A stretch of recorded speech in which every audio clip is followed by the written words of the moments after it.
you've been vaccinated and have questions like when does immunity kick in and how long will it protect you and others, today we'll try to answer some of those questions in Science in 5.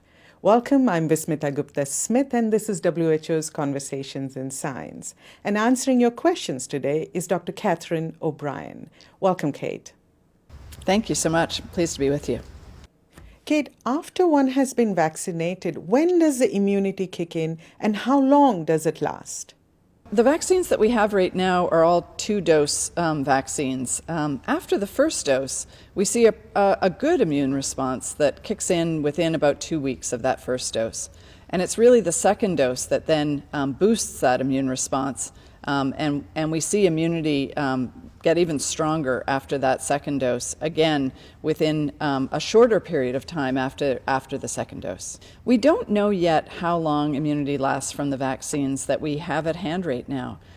We're following people who have received vaccinations to find out whether or not their immune response is durable over time and the length of time for which they're protected against disease.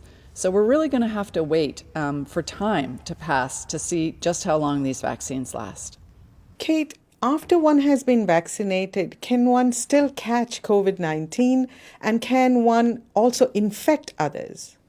That's a great question. The clinical trials demonstrated that these vaccines protect people against disease. What we don't know yet from the clinical trials is whether or not the vaccines also protect people from just getting infected with the SARS-CoV-2 virus, and whether or not it protects against transmitting to somebody else. So this is a really important part of our understanding about what these vaccines do. Do they only protect against disease, or do they also protect against getting infected and being able to transmit to somebody else, even if you're not having any symptoms?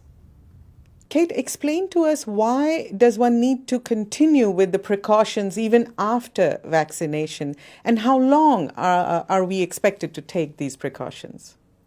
So we really need to continue these precautions while we're still learning about what the vaccines can do. Can they protect against getting infected and transmitting to someone else? And right now we're in a situation where there's still very broad transmission in many countries. The transmission is just out of control.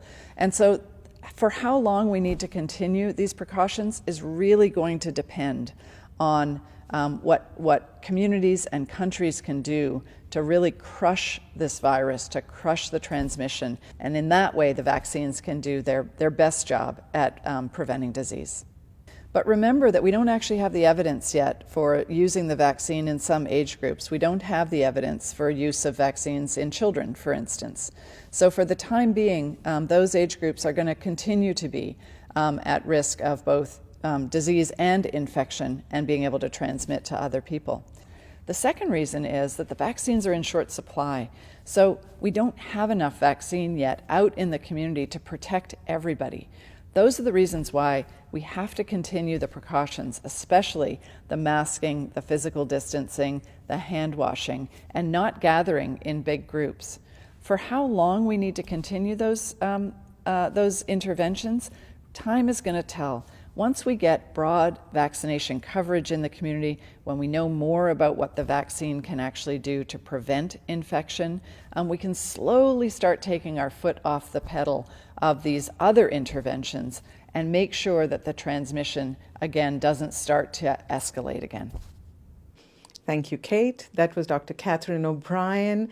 We'll continue to answer your questions about vaccines and immunity and about COVID-19 in this series. If you found this information useful, please share it with your networks. Until next time then, stay safe, stay healthy, and stick with science.